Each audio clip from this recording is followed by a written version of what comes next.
Sometimes the greatest act of love is simply opening your door to a stranger. When 73-year-old Levi Miller finds 8-year-old Sarah sitting alone by the roadside, hungry and scared, he makes a choice that will change both their lives. He offers her a home on his Amish farm in exchange for help with daily chores. What starts as a simple arrangement becomes something beautiful as Sarah learns farm life and Levi finds joy again after years of loneliness. Together, they milk cows at dawn, tend the garden, and share quiet evening meals. But when the outside world discovers their unconventional family, everything they've built faces serious challenges. What happens when the authorities discover this unconventional living situation? Before we jump back in, tell us where you're tuning in from, and if this story touches you, make sure you're subscribed, because tomorrow I've saved something extra special for you. The morning mist clung to the rolling fields of Lancaster County like a gentle blessing, and Levi Miller stood on his front porch, watching the sun paint the horizon in shades of amber and gold. At 73, his hands bore the calluses of 5 decades working this same patch of Pennsylvania earth, hands that had built barns, delivered calves, and once held his beloved Martha as she drew her final breath. The empty rocking chair beside him creaked in the morning breeze, a sound that had become as familiar as his own heartbeat these past 5 years. Martha's chair, carved from oak he'd felled himself the year they married, sat waiting as if she might return from the kitchen any moment with 2 cups of coffee, and that gentle smile that had sustained him through 45 years of marriage. Levi pulled his suspenders over his shoulders and stepped down from the porch, his boots finding the worn path to the barn. The familiar sounds of his small kingdom greeted him, the soft lowing of his 6 Holstein cows, the rustle of chickens stirring in their coop, the distant whinny of his aging plow horse, Samuel. These creatures depended on him just as he had come to depend on their predictable needs to structure his days. The barn doors groaned as he pushed them open, releasing the sweet scent of hay and grain that had perfumed his mornings for more years than he could count. Bessie, his oldest cow, lifted her head expectantly, and Levi reached into his pocket for the apple slice he always brought her. Her rough tongue tickled his palm as she accepted the treat, and he patted her flank with the affection of an old friend. "Good morning, old girl," he murmured in Pennsylvania Dutch, the language of his childhood that still felt most natural in the quiet moments. "Another day the Lord has given us." As he settled onto the 3-legged stool beside Bessie, the rhythmic sound of milk hitting the metal pail created a meditation of its own.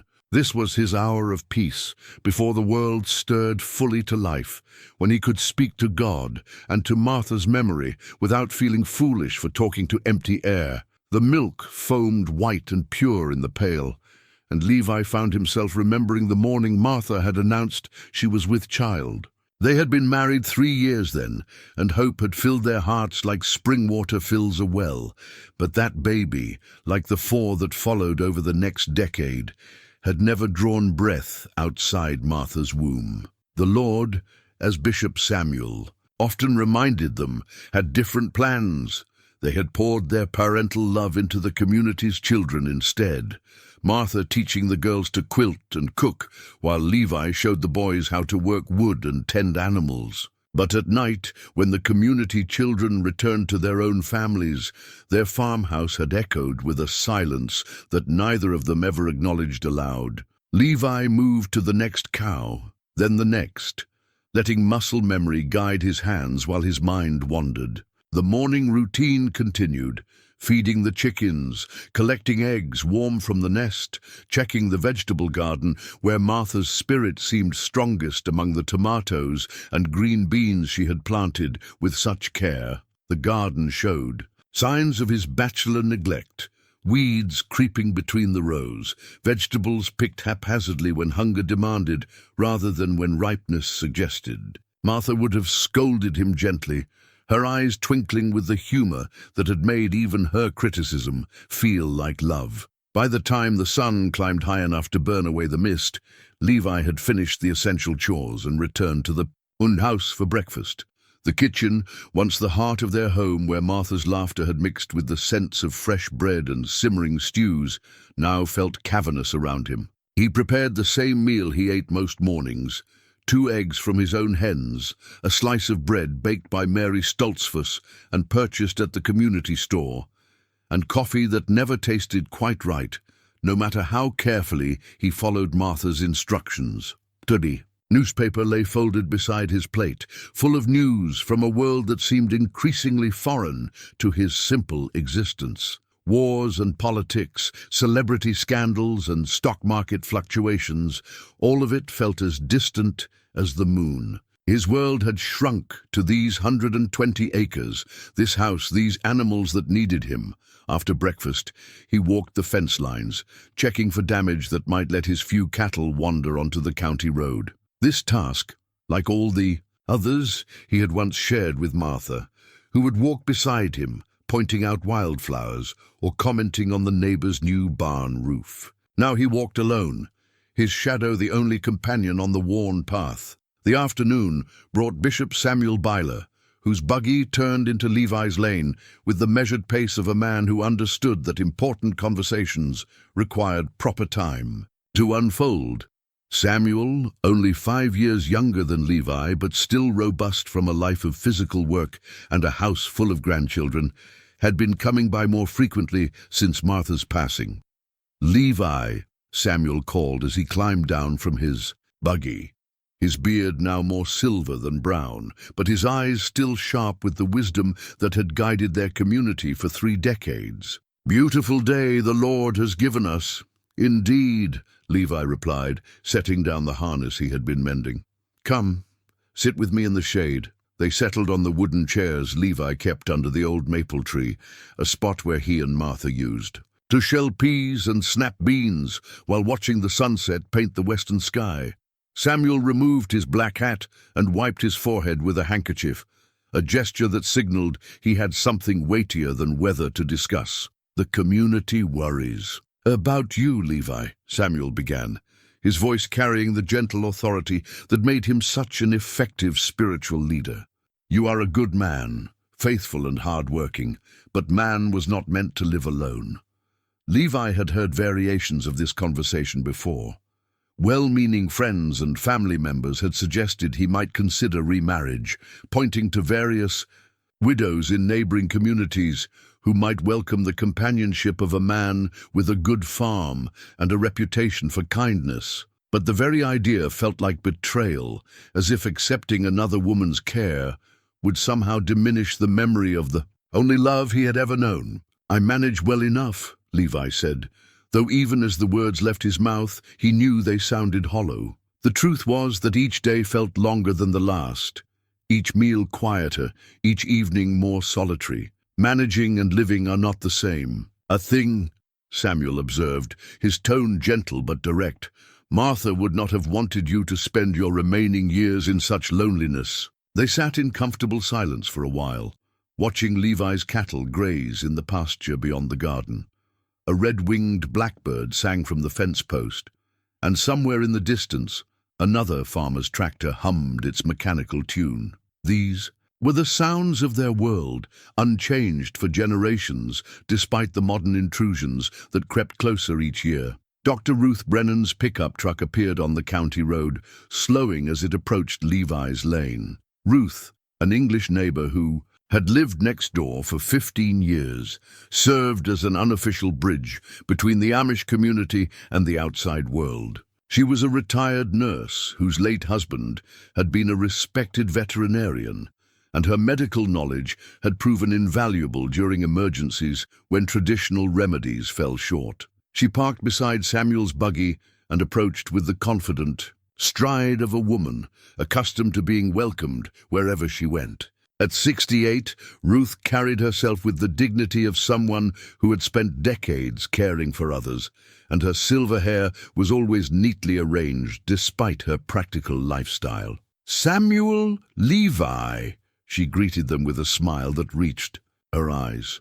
"I hope I'm not interrupting anything important." "Never," Levi assured her, gesturing to a third chair he kept nearby for such occasions.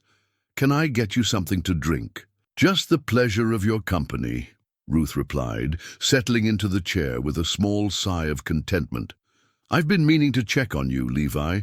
It's been too quiet over here lately." The three friends sat together as the afternoon light slanted through the maple leaves, each lost in their own thoughts about the passage of time and the weight of memory. Ruth had been Martha's closest English friend, often sharing gardening tips and medical advice across the fence that separated their properties.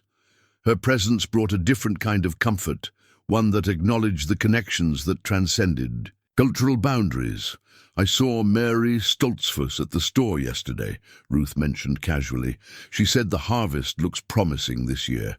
Mary Stoltzfus lived on the neighboring Amish farm with her husband Jacob and their 6 children. She was a woman of remarkable energy and practical wisdom, known throughout the community for her skill with both quilting and cooking. Since Martha's death, Mary had taken it upon herself to check on Levi regularly, often arriving with fresh bread or a pot of soup that would feed him for several days. "Mary is kind," Levi acknowledged.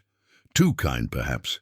She treats me like I am incapable of feeding myself." "Maybe she sees something you don't," Samuel suggested with a meaningful look.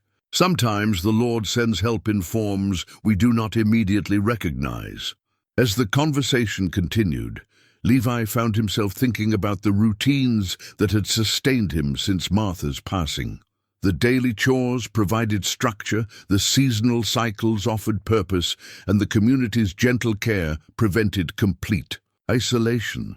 Yet something essential was missing, something that had nothing to do with chores or crops, or even companionship in the traditional sense. When his guests finally departed, Levi stood alone in his yard as shadows lengthened across the familiar landscape. The empty rocking chair on the porch seemed to call to him, as it did every evening, offering the illusion of Martha's presence. If he could just sit still enough to feel it. He climbed the porch steps slowly, his joints reminding him of his age, and settled into his chair beside Martha's empty one. The evening air carried the scent of honeysuckle and the distant sound of children playing in the Stoltzfus yard. Somewhere a barn owl called, and his cattle moved slowly toward the fence line where they would wait for morning milking. This was his life now, predictable, peaceful, and profoundly lonely. He had his faith, his work, his community, and his memories. For many men his age, such a life might have felt complete. But as Levi sat rocking gently in the gathering dusk, he could not shake the feeling that God still had plans for him that he could not yet see. The stars began to appear one by one in the darkening sky, and Levi offered his evening prayers as he had every night since childhood. But tonight, for reasons he could not explain, he added a request that surprised even him. "Lord, if there is still work for me to do in this life, show me the way. Make me useful again."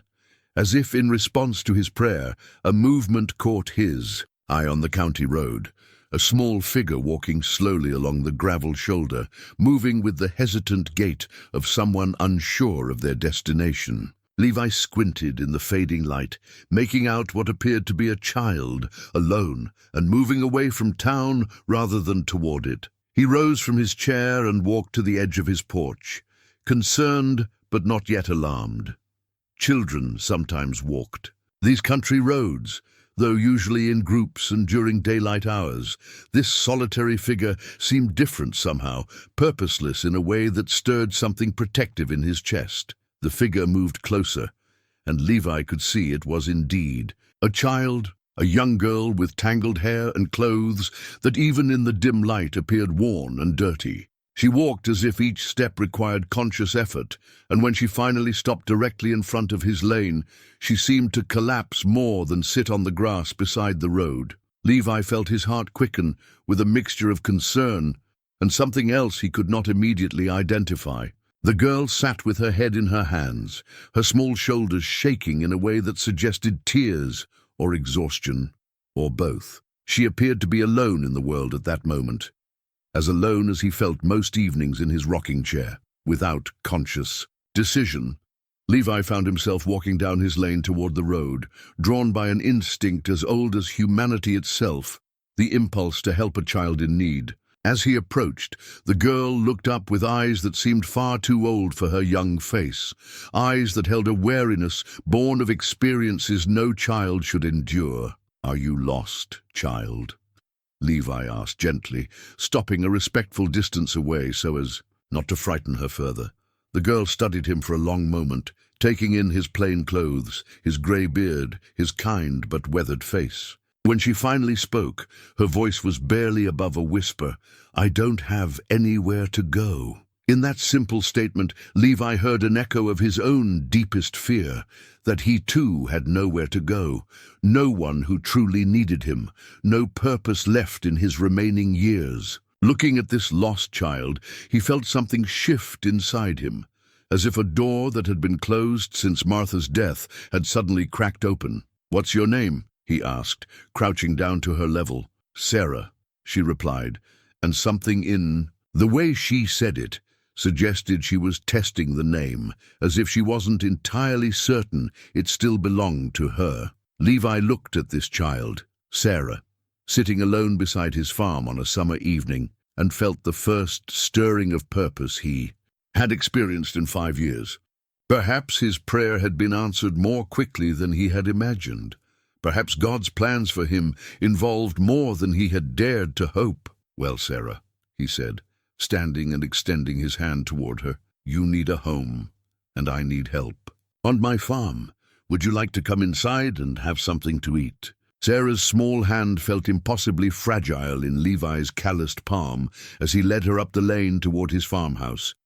She walked with careful steps, as if the ground beneath her feet might give way at any moment, and her eyes darted constantly between the house ahead and the road behind, as though calculating distances for a potential escape. The kitchen light spilled warm and yellow through the windows, and Levi could see his modest evening preparations still sitting on the counter, simple meal of bread, cheese, and milk that now seemed woefully inadequate for a hungry child. As they climbed the porch steps, Sarah paused at the sight of the 2 rocking chairs, her gaze lingering on the empty one, with an expression Levi couldn't quite read. "That was my wife's chair," he explained gently. "Martha, she passed 5 years ago." Sarah nodded solemnly, as if the concept of loss was already familiar to her young mind. When Levi opened the front door and gestured for her to enter, she hesitated for just a moment before stepping across the threshold into the house that smelled of old wood, kerosene lamps, and the lingering traces of Martha's lavender soap. The kitchen felt different with Sarah in it, smaller somehow, but also more alive than it had been in years. Levi pulled out a chair at the wooden table and watched as she perched on its edge, ready to flee at the first sign of danger. Her clothes, he could see now in the lamplight, were not just dirty but torn in several places, and her bare feet were cut and bruised from walking on gravel roads. "When did you last eat?" Levi asked, moving slowly toward the pantry so as not to startle her. "Yesterday, I think," Sarah replied, her voice still barely above a whisper. "Maybe the day before. I found some berries by the creek." Levi's heart clenched at the matter-of-fact way she described her hunger, as if going days without food was simply part of life. He gathered ingredients for a more substantial meal: eggs from his own hens, bread from Mary Stoltzfus, butter he had churned himself, and milk still warm from the evening milking. As he prepared the food, he spoke quietly about simple things: the names of his animals, the crops growing in his fields, the weather they might expect tomorrow. Sarah listened without responding, but he could feel her gradually relaxing, her shoulders losing some of their rigid tension as she began to believe she was safe, at least for the moment. When he placed the plate before her, heaped with scrambled eggs and thick slices of buttered bread, Sarah stared at it as if it might be a mirage. Her hands shook slightly as she picked up the fork, and Levi had to look away from the desperate efficiency with which she began to eat, afraid that his pity might embarrass her. "There's more if you want it," he said simply, and was rewarded with the first direct look she had given him, a flash of gratitude mixed with disbelief. While Sarah ate, Levi found himself studying her face, trying to guess her age and circumstances. 8 or 9 years old, he estimated, with light brown hair that would probably be pretty if it were clean and combed. Her features were delicate, but marked by an alertness that spoke of too much experience with unpredictable situations. Most telling were her eyes, hazel green and intelligent, but holding shadows that no child should carry. After her third helping of eggs and second glass of milk, Sarah finally pushed back from the table with a small sigh of satisfaction. Color had returned to her pale cheeks, and for the first time since he had found her, she looked like what she was, a very young child who should have been tucked safely in bed hours ago. "Where are your parents, Sarah?" Levi asked gently. The question brought back the wariness immediately. Sarah's hands clenched in her lap, and she looked toward the door, as if measuring the distance. "Gone," she said finally. "Both gone." "I'm sorry to hear that," Levi said, and meant it. "Do you have other family, grandparents, aunts or uncles?" Sarah shook her head, her lips pressed together in a thin line that suggested this was a topic she would not discuss further. Levi recognized the signs of a child protecting herself with silence. He had seen it before in the community's children. When they were hurt or afraid, "Well then," he said, standing to clear her plate, "I suppose you'll need somewhere to sleep tonight." The simple statement seemed to surprise her. She watched him with those two old eyes as he moved around the kitchen, washing dishes in the deep ceramic sink and banking the fire in the wood stove for the night. When he finished, he turned to find her still sitting exactly as he had left her, as if she didn't dare move without permission. "Come," he said, lighting a kerosene lamp and leading the way toward the stairs. "Let me show you where you can rest." The Sioux, upstairs of the farmhouse, held 3 bedrooms, his and Martha's at the front of the house, and 2 smaller rooms that had once waited hopefully for children who never came. One of these rooms had become storage space over the years, filled with Martha's quilting supplies and seasonal decorations. The other remained much as it had been prepared decades ago. A simple bed with a wedding ring quilt, a small dresser, and a window that looked out over the garden. Sarah followed him into the room and stood in the doorway as if afraid to enter. Oh, fully. The space felt charged with the weight of long-deferred hopes, and Levi found himself remembering the times he and Martha had stood here together, imagining the child who might someday call it home. "This will be your room," he said, setting the lamp on the dresser. "At least for tonight." "I don't have anything to sleep in," Sarah said, the first time she had volunteered information without being asked. Levi opened the dresser's top drawer, where Martha had kept nightgowns that had never been worn by their intended recipients. He pulled out the smallest one he could find, still far too large for Sarah's slight frame, but clean and soft with age. "This belonged to my wife when she was about your age," he said, which wasn't quite true but felt like the right thing to say. "I think she would like you to have it."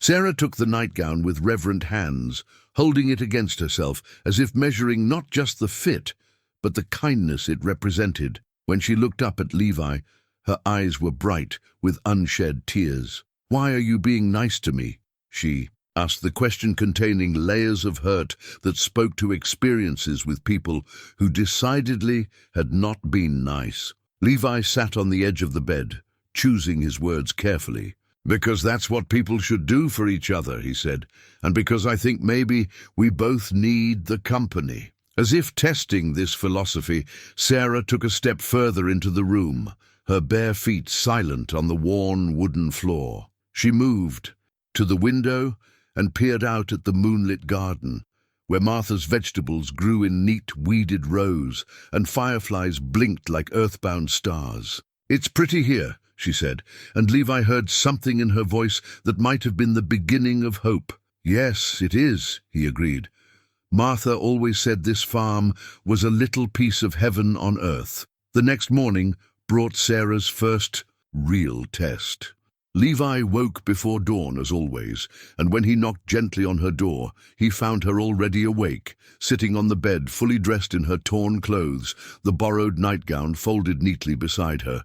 "I help with chores," she announced, as if presenting her credentials for continued shelter. Together, they made their way to the barn, where Levi's morning routine took on new dimensions with Sarah's presence. She followed his instructions carefully, learning to scatter feed for the chickens and collect eggs in the wooden basket Martha had used for the same purpose. When a hen pecked at her hand, she jerked back with a small cry, but immediately returned to the task, her jaw set with determination. It was while they were walking back to the house with the morning's eggs that disaster struck. Sarah, eager to prove her usefulness, insisted on carrying the basket, but as they climbed the porch steps, her foot caught on a loose board, and she stumbled. The basket flew from her hands, and eggs crashed against the wooden planks, breaking into a mess of shells and yolk. The sound seemed to echo in the morning air, but it was Sarah's reaction that truly broke Levi's heart. She dropped to her knees immediately, frantically trying to scoop up the broken eggs with her bare hands, her breath coming in short, panicked gasps. "I'm sorry, I'm sorry, I'm sorry," she repeated, the words tumbling over each other in her haste. "To get them out. Please don't make me leave. I'll clean it up. I'll do better. Please." "Sarah, child, it's all right," Levi said, kneeling beside her and gently taking her hands to stop her frantic scooping. "They're just eggs. The hens will lay more tomorrow." But Sarah pulled away from his touch, scrambling backward, until she pressed against the porch railing, her eyes wide, with a terror that seemed far too large for the simple accident that had caused it. "In my experience," said a familiar voice from the yard, "broken eggs make excellent fertilizer for the flower garden." Dr. Ruth approached the porch with the calm demeanor that had comforted countless patients over her nursing career. She had arrived for her morning walk, a routine that often brought her past Levi's farm, though today her timing seemed providentially perfect. "Sarah," Levi said gently, "this is my friend Dr. Ruth. She lives on the next farm over." Ruth climbed the porch steps and surveyed the mess with professional detachment. "What we have here is a classic case of gravity demonstrating its reliable nature," she said, her tone light but reassuring. "I've dropped my share of eggs over the years. Once I dropped an entire dozen right in the grocery store, made quite a spectacle of myself." Sarah watched Ruth with cautious interest, perhaps intrigued by this English woman who spoke of broken eggs as if they were merely part of life's natural order rather than catastrophic failures requiring punishment. "Now then," Ruth continued, pulling a clean handkerchief from her pocket, "let's get you cleaned up, and then Levi can show you where he keeps the mop." As they worked together to clean the porch, Levi found himself watching Sarah carefully, noting the way she flinched at sudden movements and the relief that flooded her face when neither he nor Ruth showed anger over the accident. Whatever this child had experienced before arriving at his farm, it had taught her to expect punishment for simple mistakes. Later, after Ruth had departed and the porch was clean, Levi found Sarah sitting on the bottom step, staring out at the fields with an expression of deep thought. In her lap, she clutched something that made his breath catch, a torn photograph creased from much handling, showing what appeared to be a woman and a small child. "Is that your mother?" he asked gently, settling beside her on the step. Sarah's fingers tightened on the photograph, but she nodded. "She died in the car," she said in a voice barely above a whisper. "I was supposed to stay with my dad, but he said he couldn't." She stopped, shaking her head. "He left me at the gas station, said someone would find me." The photograph was damaged, torn almost in half and water-stained, but Levi could see enough to recognize the fierce love in the woman's eyes as she held the little girl who would become his Sarah. This small, damaged image represented everything Sarah had lost, everything that had led her to that roadside where he had found her. "She looks like she loved you very much," Levi said. "She did," Sarah replied, and for the first time since he had known her, she smiled, a small, sad smile that nonetheless transformed her entire face. "She called me her little star." As they sat together on the porch step in the growing warmth of the morning sun, Levi felt something fundamental shift between them. Sarah had shared her most precious possession, her pain, her loss, her love for the mother who would never return. In doing so, she had given him the gift of her trust, fragile and conditional though it might be. The broken eggs on the porch that morning had been more than an accident. They had been a test, and somehow, without fully understanding how, both, he and Sarah, had passed it. The road ahead would bring challenges he could not yet imagine, but in this moment, watching a little girl hold her damaged photograph with such tender care, Livia felt the first stirring of the father love that had waited 45 years to find its purpose. The third morning of Sarah's stay brought with it the gentle rhythm that would shape their days together. Levi woke to find her already dressed and waiting by the kitchen table, her hands folded in her lap and her eyes alert with the anticipation of someone who had learned that survival depended on being useful. "Good morning, Sarah," he said, lighting the kerosene lamp against the pre-dawn darkness. "Ready to help with the milking?" She nodded eagerly, and together they made their way to the barn, where Bessie and the other cows waited with patient bovine acceptance of human schedules. Sarah had proven remarkably quick to learn the morning routine, and now she moved with growing confidence, scattering feed and filling water troughs while Levi prepared the milking station. "Tell me about your wife," Sarah said suddenly, as Levi began the rhythmic work of milking. "Martha." The question surprised him. It was the first time Sarah had initiated a personal conversation, and he found himself both pleased by her curiosity and uncertain how much a child should know about the complexities of adult love and loss. "What would you like to know?" he asked, his hands never pausing in their work. "Was she pretty?" Levi smiled, remembering Martha as she had been at 25, when her dark hair caught the sunlight and her laugh could fill a room. "The prettiest woman in Lancaster County," he said. "But more than that, she was kind. She had a way of making everyone feel important, from the smallest child to the oldest grandmother." Sarah absorbed this information with the seriousness she brought to everything. "Did she know how to cook?" "Better than anyone," Levi replied. "She kept a recipe box filled with cards written in her own hand, recipes for everything from simple cornbread to the wedding cakes she made for young couples in the community." He paused in his milking, struck by an idea. After they finished with the cows and returned to the house for breakfast, he found himself moving toward the pantry closet where Martha's recipe box had sat untouched for 5 years. The wooden box, crafted by his own hands as a wedding gift, bore the patina of decades of use, its corners worn smooth by Martha's careful handling. Sarah watched with fascination as he opened the box, revealing neat rows of index cards covered in Martha's precise handwriting. Each card told a story, not just of ingredients and measurements, but of the occasions that had called for particular dishes, the neighbors who had shared recipes, the seasons that had inspired new combinations of flavors. "These are Martha's recipes," he said, pulling out a card marked "Morning Biscuits" in Martha's flowing script. "Perhaps you would like to learn to make some of them." Sarah's eyes widened with something approaching reverence. "You would teach me?" "I would try," Levi said, though privately he wondered how well he remembered the techniques that had seemed so effortless when Martha demonstrated them. "We could start with something simple." The biscuits proved to be an adventure in patience and flour-dusted learning.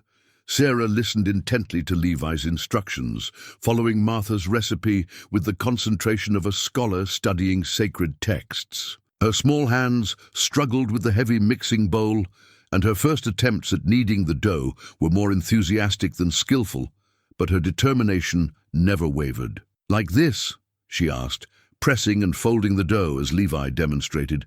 "Just like that," he encouraged, watching her technique improve with each repetition. Martha always said that baking was like farming. It required patience, attention, and trust that good things would grow from simple ingredients. When they pulled the first batch of biscuits from the oven, golden brown and filling the kitchen with the scent of success, Sarah's smile was brilliant enough to light the entire room. She held one of the warm biscuits in both hands, examining it with the pride of someone who had created something wonderful from nothing but flour, butter, and faith. "They're perfect," she breathed, and Levi had to agree. They were not Martha's biscuits. They lacked her practiced touch and years of experience, but they were Sarah's biscuits, made with love and hope in a kitchen that had been too quiet for too long. Over breakfast, as they shared the warm biscuits with butter and honey from Levi's own hives, Sarah asked more questions about Martha, about the farm, about the community that surrounded them. Her curiosity seemed endless, as if she were trying to absorb everything about this new world she had entered. "Do you get lonely?" she asked, the question coming between bites of biscuit. Levi considered his answer carefully. "I did," he said, finally. "Before you came, the days felt very long sometimes." "I get lonely too," Sarah admitted. "Even when there are people around, sometimes I feel like I'm invisible." The honesty in her statement touched something deep in Levi's chest. Here was a child who understood isolation not as the absence of people, but as the absence of genuine connection. A wisdom too mature for her years. After breakfast, they worked together in Martha's vegetable garden, where weeds had crept between the rows of tomatoes and green beans during Levi's years of half-hearted maintenance. Sarah proved to have an intuitive understanding of growing things, carefully distinguishing between the plants that belonged and the invaders that needed removal. "My mom had a garden," she said, gently pulling weeds from around a tomato plant. "Just a small one behind our apartment. She grew herbs in coffee cans on the windowsill." It was the first time Sarah had volunteered specific information about her life before, and Levi filed away the details. An apartment, not a house. A mother who grew herbs in makeshift containers, suggesting limited resources but unlimited love for growing things. "What was her favorite thing to grow?" he asked. "Basil," Sarah replied without hesitation. She said it made everything taste like summer.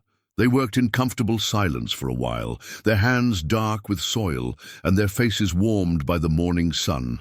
The physical work seemed to relax Sarah in a way that conversation sometimes couldn't, and Levi found himself remembering the therapeutic value of working the earth, how it grounded the spirit and quieted the mind. By mid-morning, they had cleared 3 full rows of vegetables, and the garden looked more like Martha would have wanted it. Sarah stepped back to admire their work, wiping her dirty hands on the apron Levi had found for her, one of Martha's smaller ones that still hung nearly to Sarah's ankles, but gave her the appearance of someone who belonged in a farmhouse kitchen. "It looks better," she said with satisfaction. "Much better," Levi agreed. "Martha would be pleased." As they walked back toward the house, Sarah carrying the basket of weeds for the compost pile, Levi found himself thinking about the subtle changes that had occurred in just 3 days. The house felt different with Sarah in it. Not just less. Empty, but somehow more purposeful. The morning routine had structure beyond mere habit. The meals had become occasions for conversation, and even the evening quiet held a different quality, as if it were shared rather than solitary. "Levi," Sarah's voice interrupted his thoughts. "Yes? When I learn to cook all of Martha's recipes, will you tell me the stories that go with them?"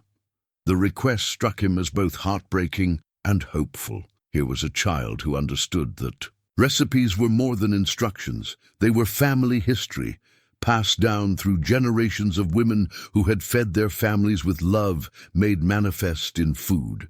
"I will tell you every story I remember," he promised, and meant it. That evening, as they sat on the porch after supper, Sarah in Martha's rocking chair for the first time, her feet barely touching the floor, Levi found himself watching her, with a mixture of wonder and growing affection.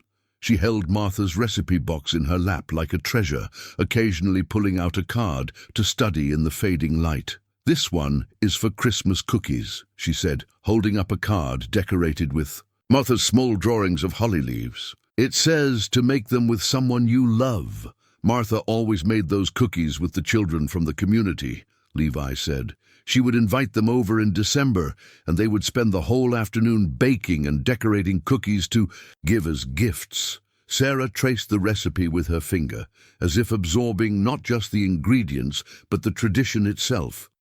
Could we make them this Christmas, even if it's just us? The question hung in the evening air, carrying implications that neither of them was quite ready to examine fully. Christmas was still months away, and both of them understood that plans made in July might not survive the complexities of real life.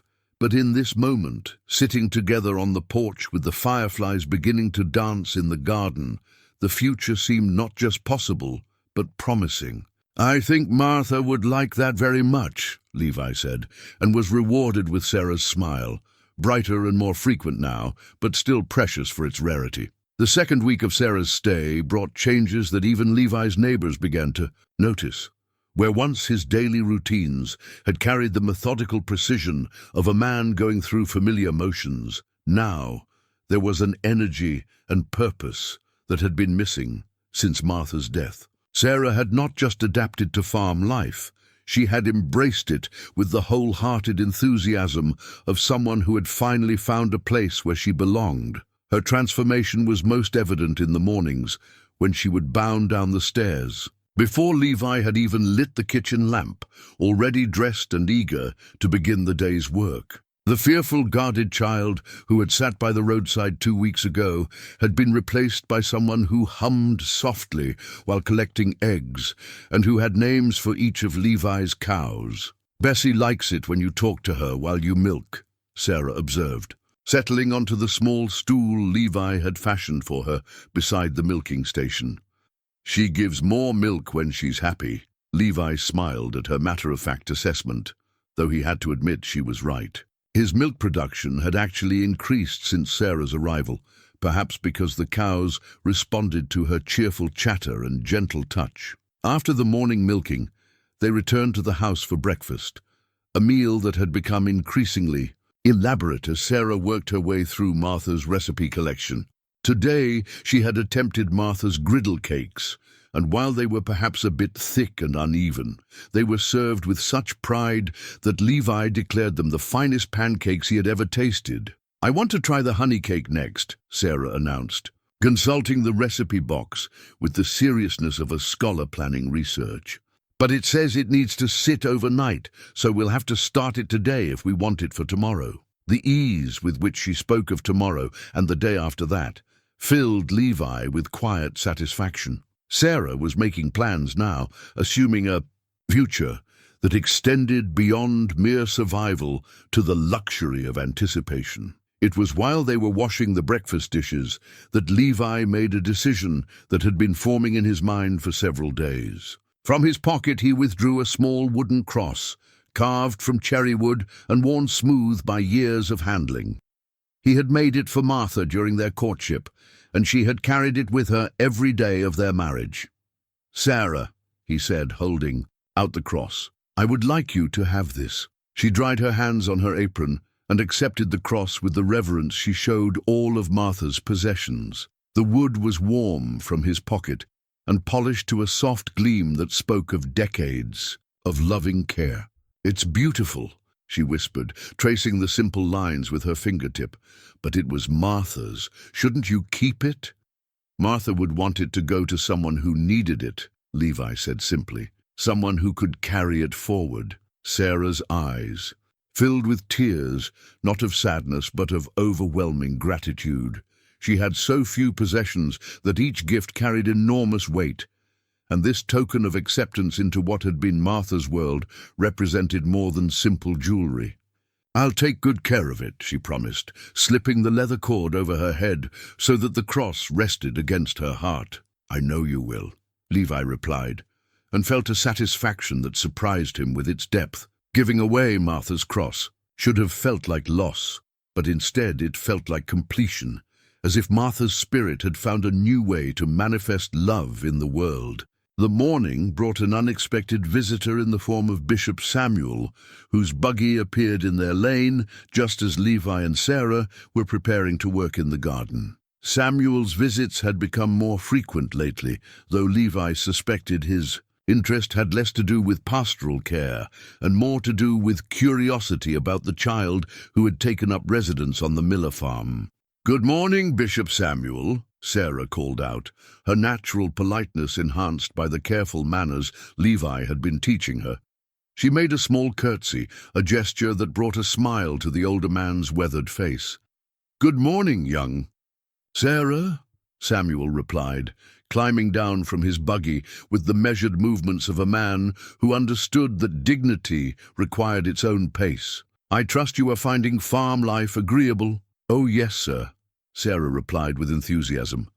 "Levi is teaching me everything. I can milk cows now and collect eggs, and yesterday I made biscuits all by myself." Samuel's keen eyes took in the changes that 2 weeks had wrought.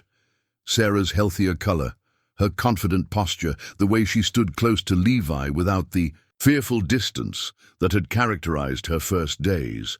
Most significantly, he noted the wooden cross at her throat, a symbol that carried deep meaning in their community. "Perhaps," Samuel said carefully, "we should discuss the arrangements for Sarah's education. The community school begins again in just a few weeks, and all children must be properly prepared." The mention of school brought a flicker of anxiety to Sarah's face, and Levi felt his own chest tighten with protective instincts he was only beginning to understand. The outside world, with its rules and requirements and bureaucratic complications, felt like an intrusion into the peaceful rhythm they had established. "I can read already," Sarah said quickly. "My mum taught me, and I'm good with numbers." "I'm sure you are," Samuel replied kindly. "But there are other considerations: registration, documentation, health records. These things matter to the English authorities, even if they seem less important to us." After Samuel departed, promising to return later in the week to discuss the practical matters of Sarah's integration into community life, Levi and Sarah worked together in unusual quiet. The reminder that their arrangement existed within a larger world of rules and expectations had cast a shadow over their morning contentment. "Am I going to get in trouble for not being in school?" Sarah asked, as they weeded between the tomato plants.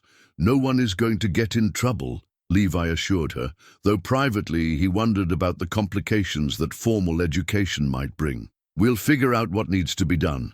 That afternoon brought Mary Stoltzfus, who arrived with her usual bounty of fresh bread and a basket containing fabric scraps, needles and thread. Mary had been Martha's closest friend among the Amish women, and since Sarah's arrival she had taken it upon herself to ensure the child received proper instruction in the domestic arts that defined their culture. "Time for your first quilting lesson," Mary announced with the authority of someone who had taught 6 daughters and countless community children the intricate art of needlework. "A young woman needs to know how to make beautiful things with her hands." Sarah approached the quilting lesson with the same eager attention she brought to everything, but her first attempts at the tiny, even stitches that characterized Amish quilting were frustrating exercises in coordination. Her fingers, accustomed to the larger motions of farm work, struggled with the delicate precision required. "It's too hard," she said after her third attempt at a simple running stitch produced uneven, crooked results. "Everything is hard at first," Mary replied with gentle firmness. "When I was your age, my stitches were so large you could have driven a buggy through them. But see," she showed Sarah a corner of the quilt she was working on, where thousands of perfect stitches created an intricate pattern of interlocking rings. "Patience and practice make all the difference." By the end of the afternoon, Sarah had managed to complete her first quilt square, a simple design in blue and white that would, Mary declared, become part of a sampler quilt they would work on together throughout the summer. The square was imperfect, with stitches that varied in size and a slight pucker where Sarah had pulled too tightly, but it represented something more valuable than technical skill. "This is my first quilt square ever," Sarah announced to Levi.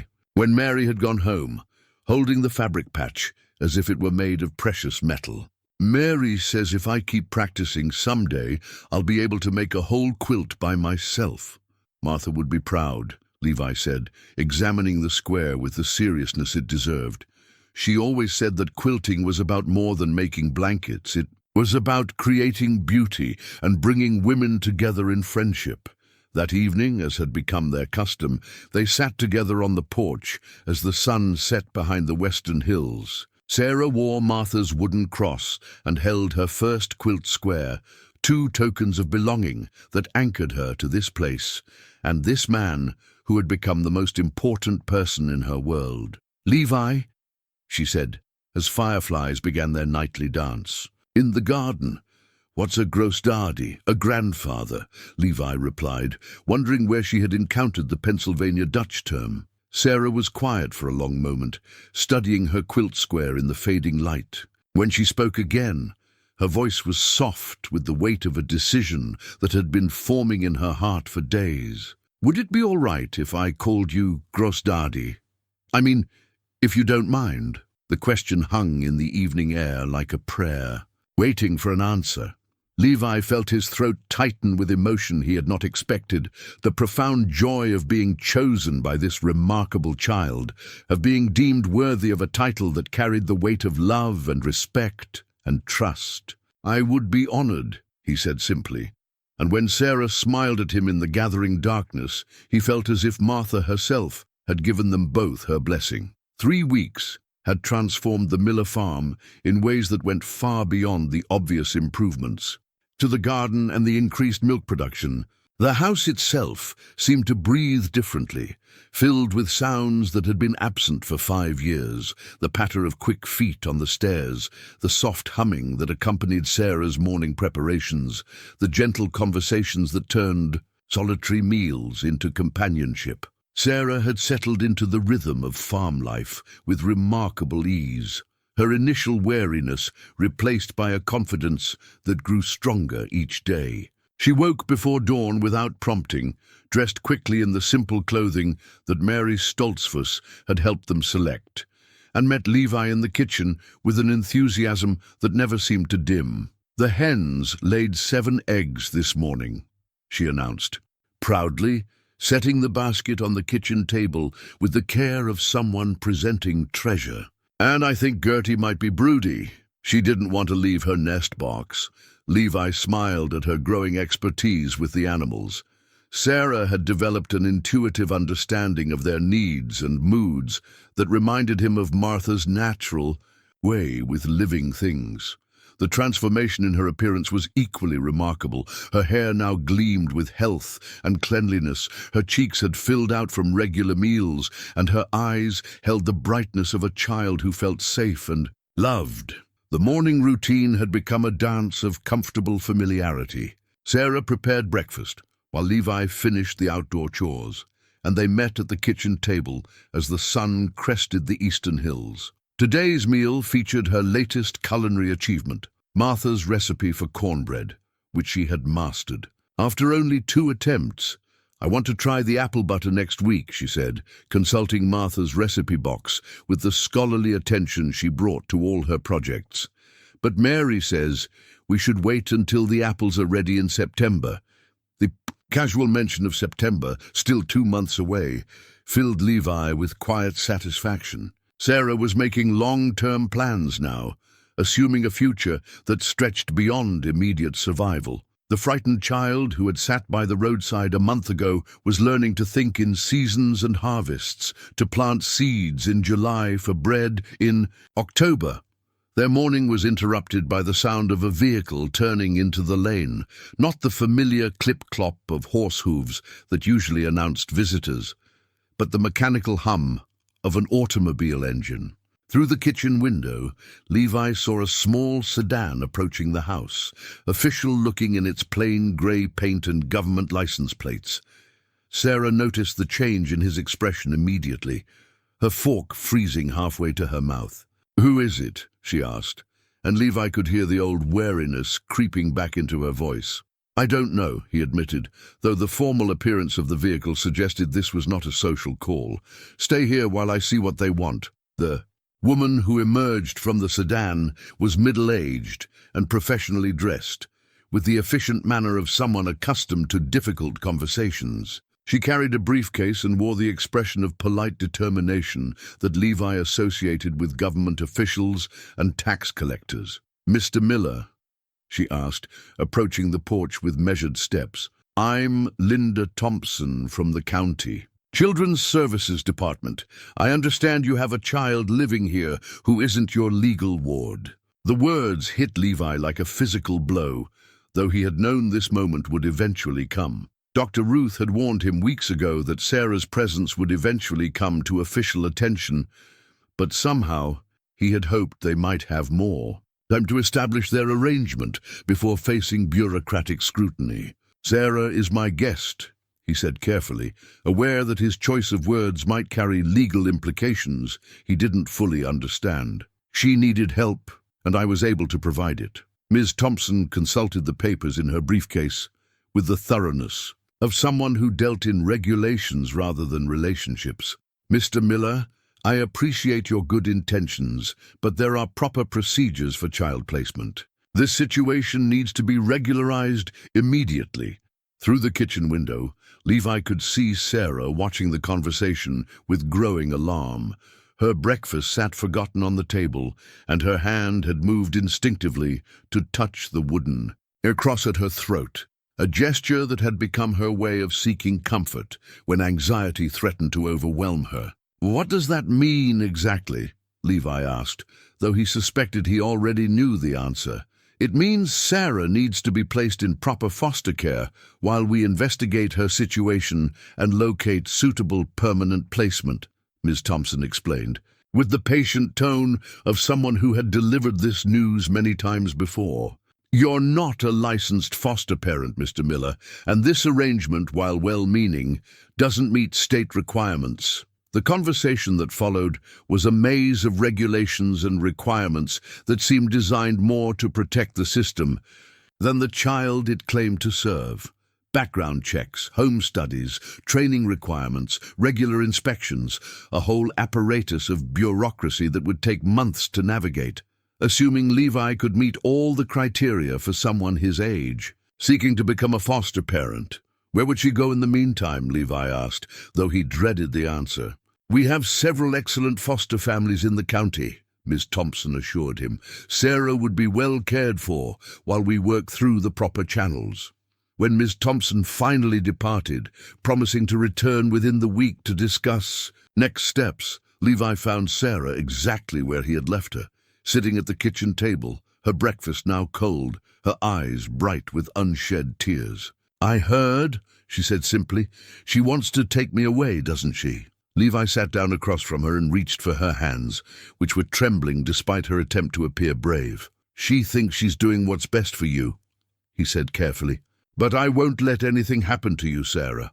We'll find a way to work this out." The promise felt hollow even as he spoke it, spoken more from love than from any real confidence in his ability to navigate a system that seemed designed to separate them. But Sarah's grip on his hands tightened, and he saw something in her eyes that hadn't been there since her first terrified days on the farm, a desperate fear of abandonment that broke his heart. "I don't want to live with strangers again," she whispered. "I want to stay here with you. This is my home now." The simple statement carried the weight of everything they had built together, the morning routines, the shared meals, the quiet conversations on the porch, the growing sense of family that neither of them had quite dared to name. Sarah had found more than shelter on his farm. She had found belonging, purpose, and the kind of unconditional love that every child deserved. "I know," Levi said, pulling her into an embrace that felt both protective and helpless. "This is your home. We just need to convince other people of what we already know." The afternoon brought an unexpected source of support when Dr. Ruth arrived for her daily walk, and immediately noticed the subdued atmosphere that had replaced the morning's contentment. After Levi explained the situation, her professional demeanor shifted into something more personal and fierce. "That's bureaucratic nonsense," she declared with the authority of someone who had spent decades navigating medical and social service systems. Anyone can see that child is thriving here. She's gained weight, her color is good, and she's displaying all the signs of a secure, well-adjusted child. But I'm not a licensed foster parent, Levi pointed out. And at my age, I'm not. Sure, I could become one. Age discrimination is illegal, Ruth replied briskly. And you're healthier than most men 20 years younger. As for licensing, that's just paperwork and training. Obstacles, not impossibilities. Her confidence was infectious, and for the first time since Ms. Thompson's visit, Levi felt a spark of hope. Ruth had contacts in the social services system from her nursing days, and she understood how to advocate within bureaucratic structures in ways that his plain-spoken honesty might not. That evening, as they sat on the porch in the gathering dusk, Sarah was quieter than usual, her first quilt square clutched in her lap like a talisman. The wooden cross at her throat caught the last light of the setting sun, and Levi was struck again by how much she resembled Martha in her quiet strength and dignity. "Großdaddy," she said finally, using the title that had become precious to both of them. "If I have to go away for a while, will you wait for me?" The question contained such faith in their bond that Levi felt his throat constrict with emotion. Here was a child who had been abandoned by her father, who had every reason to expect the adults in her life to disappear, yet she still believed in the promise of his love. "Sarah," he said solemnly, "I will wait for you as long as it takes, and I will fight to bring you home, because that's what you are, you're home." As fireflies began their nightly dance in the garden and the familiar sounds of evening settled over the farm, Levi made a silent vow that would sustain him through the challenges ahead. He would learn to navigate the bureaucratic maze, would submit to whatever training and investigation the system required, would humble himself before officials who measured love in documentation and relationships in regulations. But he would not, could not, let them take away the family that God had finally given him, even if that family consisted of just one old man and one little girl who had found each other on a country road when they both needed rescue. The week following Ms. Thompson's visit brought an undercurrent of tension that colored even the most routine activities. Sarah tried to maintain her usual cheerfulness, but Levi could see the worry in her eyes, the way she glanced toward the road whenever a vehicle passed, the careful attention she paid to adult conversations, the protective way she clutched her quilt square and Martha's wooden cross. Miss Thompson returned on Thursday morning, this time accompanied by a younger woman introduced as Jennifer Walsh, a caseworker who would be conducting the official assessment of Sarah's situation. Their arrival brought with it an atmosphere of professional scrutiny that made even the familiar farmhouse kitchen feel foreign and formal. "Sarah," Miss Thompson said with the practiced warmth of someone trained to work with children, "we need to ask you some questions about how you've been living here. Is that all right?" Sarah nodded politely but moved closer to Levi's chair, her small hand finding his with the instinctive gesture of a child seeking protection. The questions that followed were thorough and probing, about her daily routine, her sleeping arrangements, her meals, her activities, her relationship with Levi. "Has Mr. Miller ever made you feel unsafe or uncomfortable?" Jennifer Walsh asked, her pen poised over an official form. "No, ma'am," Sarah replied firmly. "Großdaddy takes good care of me. He teaches me things, and we cook together, and he tells me stories about Martha." The use of the Pennsylvania Dutch term for grandfather did not go unnoticed by the caseworkers, who exchanged meaningful glances. Levi could see them making mental notes about cultural appropriation and the potential confusion of a non-Amish child being raised in an Amish environment. "What about school, Sarah?" Miss Thompson asked. "Do you miss being around other children your age?" "I see children at church," Sarah replied, though Levi knew this was stretching the truth. They had attended only one Sunday service since her arrival, and she had been too shy to interact much with the other children. "And Mary Stoltzfus is teaching me to quilt with her daughters sometimes. The assessment continued for over an hour, covering everything from Sarah's medical care to her educational needs to her emotional adjustment. Levi found himself answering questions about his own health, his financial stability, his understanding of child development, his plans for Sarah's future. "Mr. Miller," Jennifer Walsh said as the interview wound down, "you seem to genuinely care about Sarah's welfare, but you must understand our concerns. She needs proper schooling, regular medical checkups, social interaction with peers, and legal protection that only official foster care can provide." After the caseworkers departed, promising to return with their recommendations within a few days, Levi and Sarah sat in the kitchen, surrounded by the lingering tension of official scrutiny. Sarah's breakfast sat untouched on her plate, and her usual morning energy had been replaced by a subdued watchfulness. "They don't understand, do they?" she said quietly. "They think this is just a place I'm staying, not my home. Some things can't be measured on their forms," Levi agreed, pulling her onto his lap in a gesture that had become natural over the past month. "But we have to help them see what we know, that you belong here." That afternoon brought unexpected support in the form of Bishop Samuel, who arrived with a delegation of community elders, men whose beards were white with age and whose opinions carried the weight of decades of wisdom. They had come, Samuel explained, to offer their assistance in navigating the English legal system. "The community has discussed your situation," Samuel told Levi, as they sat around the kitchen table that had become the center of so many important conversations. "We believe that what you have done for this child is good and right, and we will support you in whatever way necessary." The offer of community backing was more significant than outsiders might understand. The Amish preference for handling their own affairs, their general wariness of government involvement, and their commitment to mutual aid meant that their willingness to engage with the legal system on Levi's behalf represented a substantial show of faith in both him and Sarah. "We have consulted with an English lawyer who understands our ways," Elder Jacob Yoder added, his gruff voice softened by genuine concern. "He believes there are paths through this difficulty, but they will require patience and proper documentation." The legal consultation that followed revealed the complexity of Sarah's situation. She was, technically, an abandoned child with no legal guardians, which meant the state had both the right and the responsibility to ensure her welfare.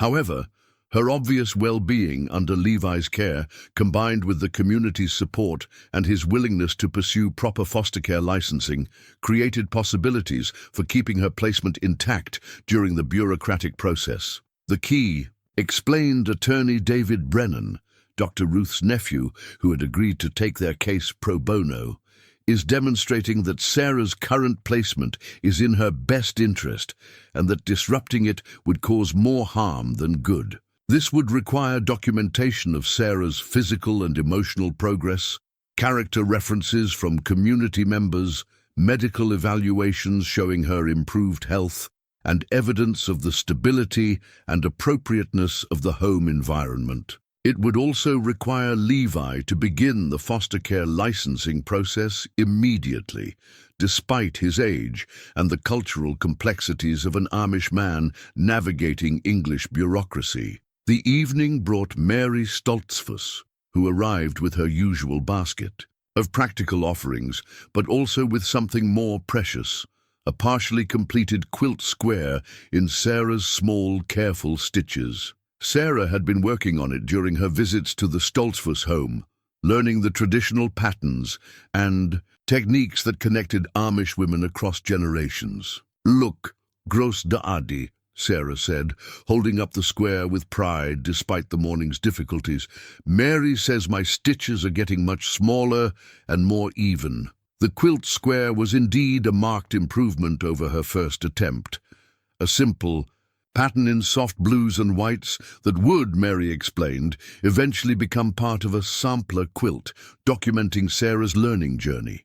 Each square would represent a different technique mastered, a different lesson absorbed, a different step in her integration into their community's traditions. "This is beautiful work," Levi said, examining the tiny stitches that represented hours of patient concentration. "Martha would be amazed at how quickly you're learning. Mary says that when women quilt together, they share more than just techniques," Sarah said, settling into her usual spot on his lap. "They share stories and wisdom and love. She says that's why quilts last so long. They're made of love as much as fabric." The wisdom in Sarah's observation struck Levi as profound beyond her years. She was learning more than domestic skills from the women of their community. She was absorbing the values, traditions, and spiritual understanding that had sustained the Amish way of life for centuries. That night, as they sat on the porch in their customary evening ritual, Sarah was quieter than usual, her quilt square folded carefully in her lap, and Martha's wooden cross catching the starlight at her throat. The sounds of the summer evening surrounded them. Crickets chirping in the grass, the distant lowing of cattle, the rustle of leaves in the maple tree that shaded their morning conversations. "Gross daddy," Sarah said finally, her voice small. "In the darkness, what if they decide I can't stay?" The question hung between them like a prayer waiting for an answer. Levi felt the weight of promises he wasn't certain he could keep, of love that might not be enough to overcome bureaucratic requirements, of faith tested by circumstances beyond his control. "Then we trust in God's plan," he said finally, the words coming from a deep well of belief that had sustained him through Martha's death and the lonely years that followed. "And we remember that love this strong doesn't disappear just because people live in different places." "But I don't want to love you from a different place," Sarah whispered, tears finally spilling over despite her efforts to be brave. "I want to stay here and learn all of Martha's recipes and finish my quilt and help with the harvest and be your granddaughter for real." Levi felt his own tears threaten as he held this remarkable child who had transformed his life in ways he was still discovering. Sarah represented more than companionship or purpose. She represented the family he and Martha had always dreamed of, arriving decades late but no less precious for the delay. "You are my granddaughter for real," he told her with all the conviction his heart could muster. "Papers don't make families, Sarah.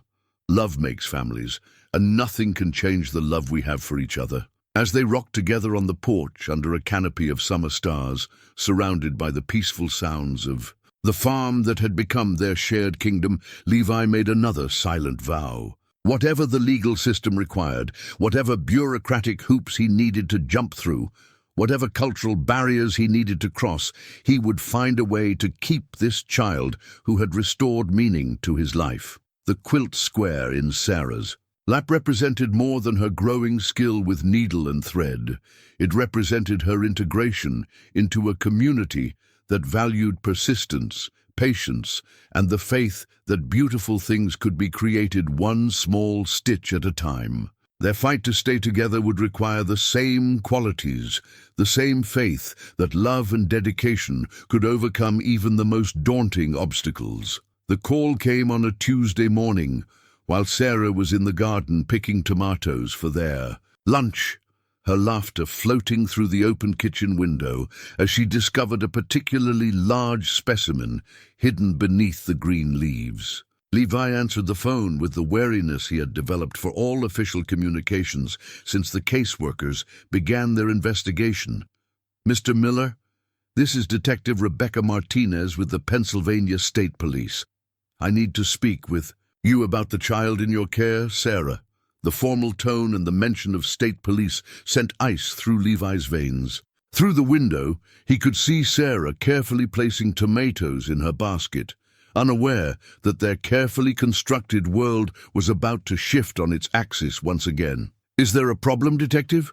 Levi asked, though he suspected he already knew there was. "We need to meet as soon as possible. This concerns Sarah's identity and the circumstances of how she came to be with you. Can I come to your farm this afternoon?" The hours until Detective Martinez's arrival passed with agonizing slowness. Levi tried to maintain their normal routine, helping, Sarah, with her quilting practice, sharing lunch made from the morning's garden harvest, reading together from Martha's collection of children's books that had waited decades for young eyes to rediscover them. But beneath the familiar activities, anxiety hummed like a wire stretched too tight. Sarah sensed his tension with the acute awareness that trauma had taught her. "Is something wrong, Grostadi?" she asked as they sat on the porch after lunch, her latest quilt square spread across her lap. "Someone is coming to talk to us this afternoon," Levi said carefully, "about your situation. But remember what I promised you. Whatever happens, we'll face it together." Detective Martinez arrived precisely at 3 o'clock, her unmarked sedan, announcing officialdom as clearly as any police cruiser. She was younger than Levi had expected, perhaps 40, with the controlled demeanor of someone trained to deliver difficult news with professional compassion. "Mr. Miller," she said, accepting his invitation to sit at the kitchen table, "before we begin, I want you to know that what I'm about to tell you doesn't change anything about the excellent care you've provided this child. From everything I've heard, you've given her exactly what she needed." The detective opened a manila folder and withdrew several documents, official reports, photographs, and what appeared to be a missing child flyer that made Levi's breath catch. The photo showed Sarah, but younger and with longer hair, smiling, beside a woman who bore an unmistakable family resemblance. "Sarah's real name is Emma Catherine Walsh," Detective Martinez began. "She's been missing for over 2 months. Her mother, Jennifer Walsh, died in a car accident in April, and Sarah Emma was supposed to be placed with her father, Michael Walsh." The name hit Levi like a physical blow. Sarah had mentioned her father only once, in that first week, when she spoke of being left at a gas station, but he had assumed the abandonment was recent. The revelation that she had been missing for months, that somewhere there might be people searching for her, turned his understanding of their situation upside down. "What happened to her father?" Levi asked, though he dreaded the answer. "Michael Walsh has a significant criminal history: drug possession, burglary, domestic violence.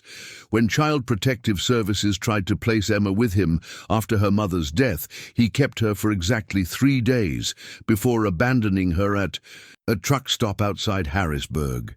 Detective Martinez pulled out another document, a police report filed by a truck stop employee who had found a young girl sitting alone in the parking lot, clutching a damaged photograph and refusing to give her name to strangers. "She told the police her name was Sarah and that her mother was coming back for her," the detective continued.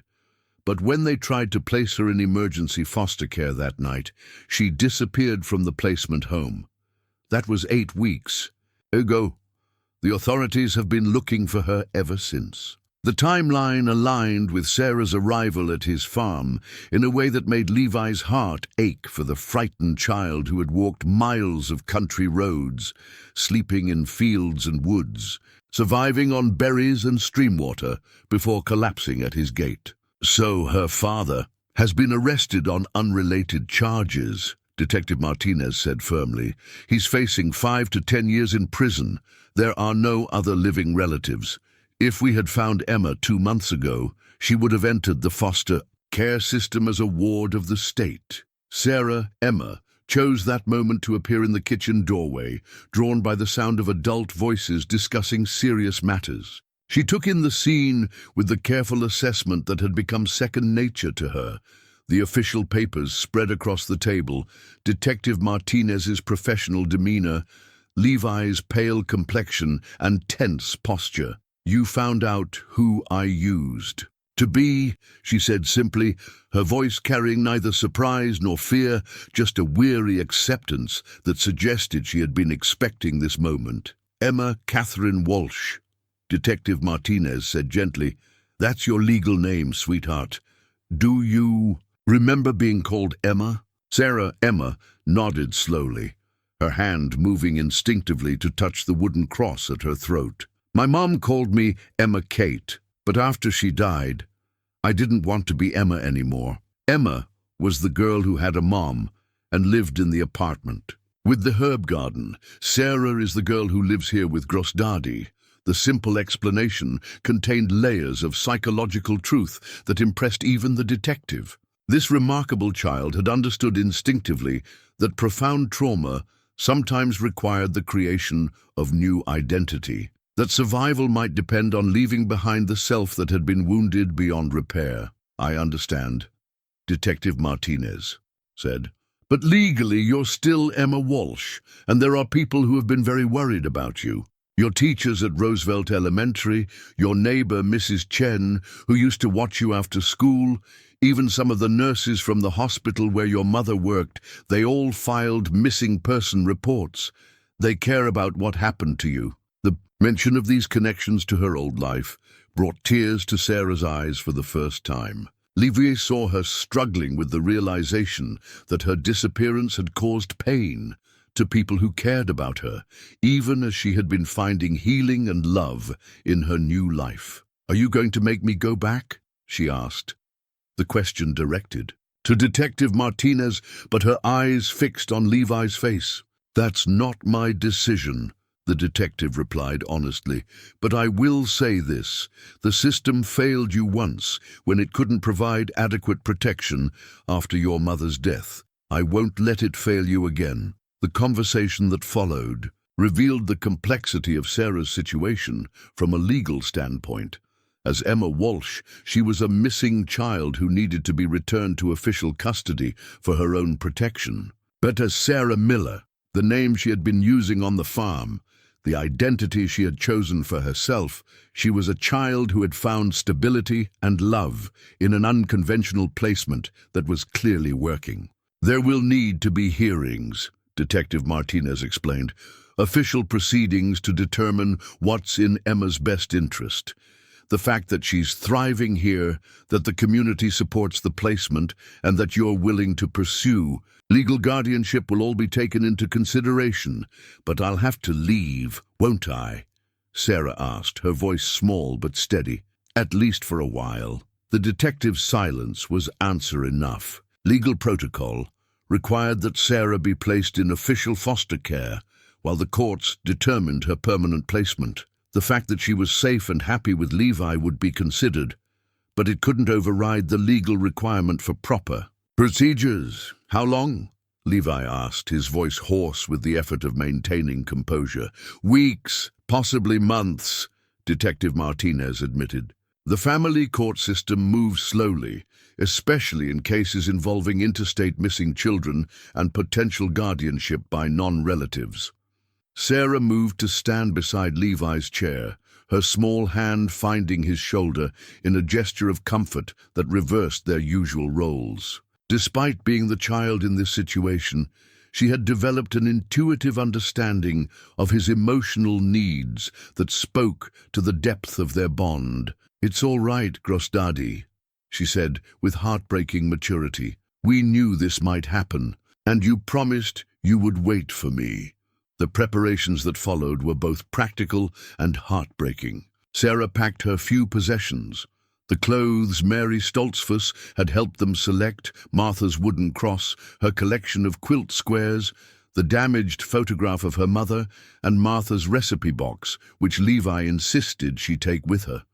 "These recipes belong to our family now," he told her, as she carefully wrapped the wooden box in one of Martha's tea towels. "You can practice cooking them wherever you are, and when you come home, you can teach me the ones you've learned." The certainty in his voice, "when you come home, not if," became a source of strength for both of them. Sarah's temporary placement was with the Hendersons, an experienced foster family who lived 30 miles away and who had been specifically chosen for their understanding of the delicate nature of her situation. As they prepared to leave the farm that had become her sanctuary, Sarah stood in the kitchen where she had learned to cook Martha's recipes, in the living room where she had heard stories of the couple's 45-year love story, on the porch where she had discovered the peace that came from rocking quietly. "In the evening air, I'll take care of everything until you get back," Levi promised, though his voice broke slightly on the words. "The garden, the animals, your room, everything will be waiting for you." "And I'll take care of Martha's recipes," Sarah replied, clutching the recipe box against her chest like armor against the uncertainty ahead. "When I come home, I'll be able to make the honey cake and the Christmas cookies and all the things." She wanted to teach her daughter. The police report and missing child flyer lay forgotten on the kitchen table as Levi held this remarkable child one last time before she was returned to a system that operated on regulations rather than love. Emma Catherine Walsh might be her legal name, but in his heart she would always be Sarah, the lost girl who had found her way to his farm and transformed them both in the process. The first month without Sarah stretched before Levi like a winter that had forgotten the promise of spring. The farmhouse, which had briefly come alive with the sounds of a child's laughter and the warmth of shared meals, settled back into its familiar quiet with an emptiness that seemed deeper than it had been before her arrival. Every morning, Levi found himself automatically preparing for two at breakfast before remembering that Sarah was 30 miles away, learning to trust new people in a new place while they all waited for the legal system to determine her future. The rhythm of farm life continued. Cows still needed milking, chickens still required feeding, vegetables still demanded harvesting. But these tasks felt mechanical now, stripped of the joy that Sarah's presence had restored to them. The letters began arriving within a week of her placement with the Hendersons. Sarah's careful handwriting filled page after page with descriptions of her new temporary home, updates on her continuing education, and most importantly, detailed accounts of her experiments with Martha's recipes in the Henderson family kitchen. "Dear Grossdaddy," her first letter began, "Mrs. Henderson has a very nice kitchen with a big window over the sink just like yours. She let me make Martha's cornbread yesterday, and Mr. Henderson said it was the best he ever tasted. I think he was just being kind, but it did turn out pretty good. I miss cooking with you. I miss everything about the farm." The legal proceedings that would determine Sarah's permanent placement were scheduled to begin in 6 weeks, giving Levi a specific goal to work toward, and a deadline that felt both too soon and impossibly distant. Attorney David Brennan had explained the process with professional thoroughness. They would need to present evidence that permanent placement with Levi was in Sarah's best interest, while the state would argue for placement with a younger, licensed foster family. The challenge, Brennan explained during one of their weekly strategy meetings, is that the system is designed to prioritize conventional placements.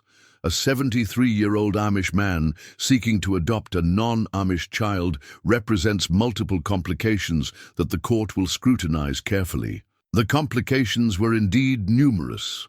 There were questions about Levi's age and life expectancy, concerns about Sarah's educational needs in an Amish environment, issues regarding her cultural integration versus preservation of her original identity, and practical matters about medical care and social services that the Amish community typically handled internally.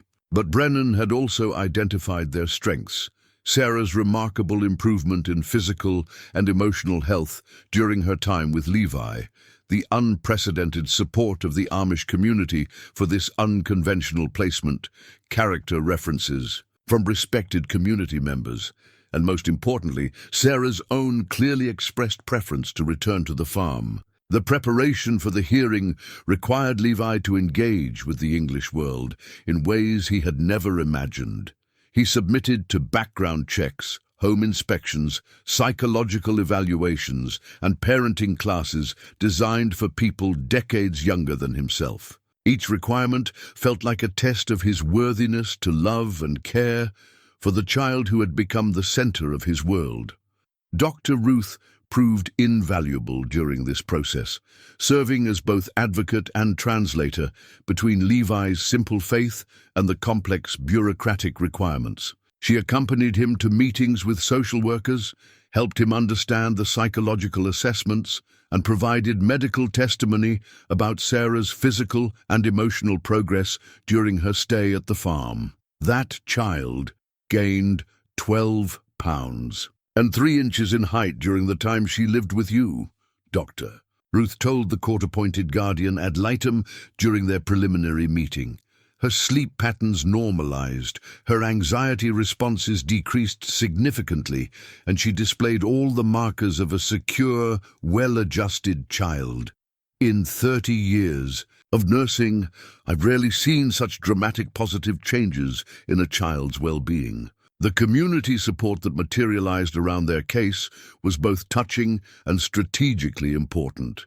Bishop Samuel organized letter-writing campaigns from church elders, arranged for character witnesses to testify on Levi's behalf, and even agreed to provide ongoing oversight of Sarah's education and cultural development if she returned to the farm. Mary Stoltzfus emerged as a particularly powerful advocate, prepared to testify about Sarah's integration into the community's domestic traditions and her enthusiasm for learning traditional skills. "That child has the heart of an Amish woman already," Mary declared. "She understands that a home is built with love and work and faith, not just with money and modern conveniences." The weeks of preparation were punctuated by visits with Sarah, carefully supervised meetings that took place at the County Family Services building under the watchful eyes of caseworkers. These visits were both precious and heartbreaking. Precious because they allowed Levi to see Sarah's continued growth and development. Heartbreaking because they were constrained by artificial boundaries that felt like barriers to the natural relationship they had developed. During one such visit, Sarah presented Levi with a completed quilt square that she had been working on with Mrs. Henderson's help. The stitching was more advanced than her previous work, showing the improvement that came from dedicated practice. But more importantly, it was designed to match the colors and pattern of Martha's wedding quilt. "I want it to be part of our family quilt," Sarah explained, holding up the square for his inspection. "Mrs. Henderson says that when families are separated, sometimes they make quilts with squares that match, so they can still feel connected even when they're far apart." The thoughtfulness of the gesture and the matter-of-fact way Sarah spoke of our family quilt nearly undid Levi's carefully maintained composure. Here was a child who, despite being placed in a loving temporary home, still considered herself part of his family and planned for their future together with unwavering faith. As the court date approached, Levi found himself spending hours each evening on the porch, rocking in his chair beside Martha's empty one, praying for wisdom and strength for the challenges ahead. The farm felt suspended in time, waiting for Sarah's return to restore its purpose and vitality. The legal brief that Attorney Brennan prepared on their behalf was 30 pages of carefully crafted arguments, supported by psychological evaluations, medical records, character references, and educational assessments. But Levi knew that their strongest evidence couldn't be quantified in documents. It was the transformation that had occurred in both of them when they found each other on that country road. "The court will want to hear from Sarah directly," Brennan warned during their final preparation meeting. "She'll need to testify about her preferences, her understanding of what living with you permanently would mean, and her feelings about the various options available to her." The thought of 8-year-old Sarah having to advocate for herself in a courtroom filled Levi with protective anger. She had already endured more trauma and displacement than any child should face, and now the system was asking her to defend her right to the stability and love she had found. But when Levi expressed these concerns during their next supervised visit, Sarah's response surprised him with its maturity and determination. "I'm not scared to talk to the judge," she said, her small chin set with familiar stubbornness. "I know what I want, and I know what's right. You taught me that sometimes we have to be brave for the people we love." The evening before the hearing, Levi sat in his workshop behind the barn, working by lantern light on a project that had occupied his spare time for weeks. Using skills learned over 5 decades of woodworking, he was crafting a child's rocking chair, smaller than Martha's, but made from the same oak tree and finished with the same care that had gone into every piece of furniture in their home. The chair was more than just furniture. It was a statement of faith in their future together, a physical manifestation of his belief that Sarah would return to take her place on the porch beside him. Every cut, every sanding, every coat of stain was an act of hope that defied the uncertainty surrounding them. As he worked, Levi thought about Martha and the children they had never had, about the decades of quiet evenings when they had rocked together on the porch, dreaming of grandchildren who might someday fill the empty chair. In Sarah, those dreams had finally found their fulfillment, arriving decades later, but no less precious for the delay. The completed chair sat in his workshop like a promise waiting to be kept. Its smooth lines and careful proportions spoke of permanence and belonging, of a place prepared for a specific person who had brought purpose back to an old man's life. Tomorrow, in a courtroom filled with strangers who would judge their unconventional family by conventional standards, this chair would serve as a symbol of the home that waited for Sarah's return. The night before the hearing, as Levi prepared for bed in the too-quiet house, he paused at the doorway of Sarah's room. Her few remaining possessions, books she had chosen from Martha's collection, drawings she had made of the farm animals, her second and third attempts at quilt squares, remained exactly as she had left them. The room waited patiently, like the entire farm, for the child who had transformed it from a mere dwelling into a true home. In less than 12 hours, a judge would decide whether love and demonstrated care could overcome bureaucratic preferences, whether an unconventional family could be recognized as valid and valuable, whether Sarah would be allowed to return to the place where she had learned to trust in the permanence of human affection. Levi knelt beside his bed, as he had every night since childhood, offering prayers that had become increasingly specific over the past month. For wisdom for the judge, for strength for Sarah, for the right words to express what couldn't be measured. In documents or regulations, the simple truth that they belonged together, that they were already a family in every way that mattered, and that their love was strong enough to overcome whatever obstacles the world might place in their path. The wooden rocking chair in his workshop stood ready to welcome home the granddaughter of his heart, a piece of furniture that represented not just skilled craftsmanship, but faith in the power of love to create families from the most unlikely circumstances. The Lancaster County Family Court building stood imposing against the grey October sky, its modern brick facade and governmental authority a stark contrast to the simple wooden structures that defined Levi's world.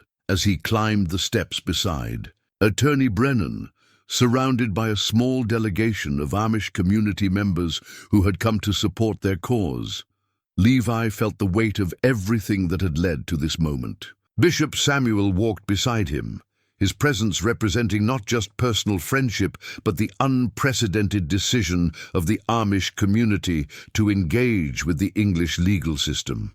Behind them came Mary Stoltzfus, Dr. Ruth, and Elder Jacob. Yoda, witnesses whose testimony would either secure Sarah's return or confirm that love alone was insufficient to overcome bureaucratic requirements. Inside the courthouse, the hallways bustled with the controlled chaos of legal proceedings, lawyers consulting with clients, families awaiting resolution of disputes, court personnel moving between hearings with practiced efficiency. The atmosphere felt foreign and intimidating to a man who had lived his entire life in a community where disputes were settled through conversation and faith rather than litigation. "Remember," Attorney Brennan said quietly as they approached the courtroom, "Judge Patricia Hendricks has a reputation for fairness and for prioritizing children's best interests above bureaucratic convenience.